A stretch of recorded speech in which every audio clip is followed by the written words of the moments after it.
Hello, class. In Unit 7, you're going to learn about persuasive writing, which is also called argumentation writing or argumentative writing.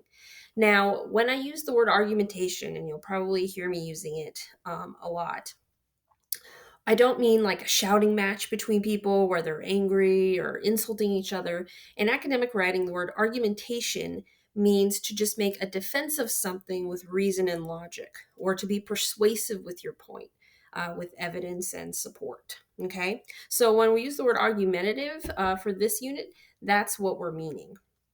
Now, this week you have two forum posts due Wednesday. Okay, so kind of a lot's coming up, but you can do it. So you're going to read a chapter in MindTap that's going to introduce you to persuasive writing.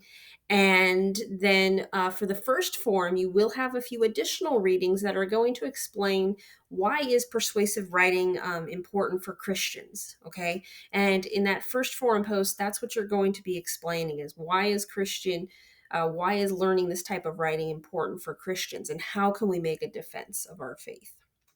Now, for the second forum post, Forum 7B, you're going to be asked to go out and find an article that demonstrates persuasive writing and write about that in the forum. Now, here's an important point about that article. It is going to end up being used in your Project 7 essay. Now, I want to say about this article and its point of view, it needs to be a view you disagree with and are going to argue against in your paper, right? So your Project 7 paper is basically you sort of saying, this is this person's view or this position on this issue, and here are kind of the reasons why I think this reason is flawed or why I don't agree with it. And you're going to give a reasoned support of your position. Okay, so this is where a lot of students go wrong with this week's form for 7B. They choose an article that they agree with. All right, you need to choose an article and a position that you disagree with. Now, I cover this a little bit more in an additional video below, and I'll explain more in the rest of the message. But just make sure you keep that in mind because this week is very much a foundation and a building block for next week in the forum, even more so than other weeks.